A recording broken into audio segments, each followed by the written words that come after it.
waxa ugu weyn ee naasku u dhici karaa waxay tahay hormoonada isbedelka ku yimaada hormooniska haweenka markasta ay gabadhu yar tahay naaskeedu oo yar yahay markasta hormoonadu isbedelaan naaskeedu uu si weynaanaya shapekiisu uu isbedelaaya waxa bedelahi oo ugu weyn ama naaska ridaahi waa hormoonka shayga labaad ee naasaha bedeli kara qaabkooda ama shapekoodana waa uurka ama pregnancy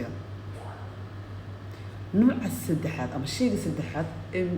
ee bedela qaabka muuqaalka iyo variumka naaska haweenka wuxuu yahay weight gainka markuu miisaanku uu siyaado sidoo kale waxa qaabka naaskaaga bedeli kara markuu miisaankaaga isdhigo haddaba ilmaha yaan la qadinin yaan lagu eedaynin naas nuujintu inay tahay tan rida naasaha sidoo kale taabashada xataa ma rido ee waa hormoon jirkaaga ilaahay subxaanahu wa tacaala ku beeray kaasi oo isbedelaya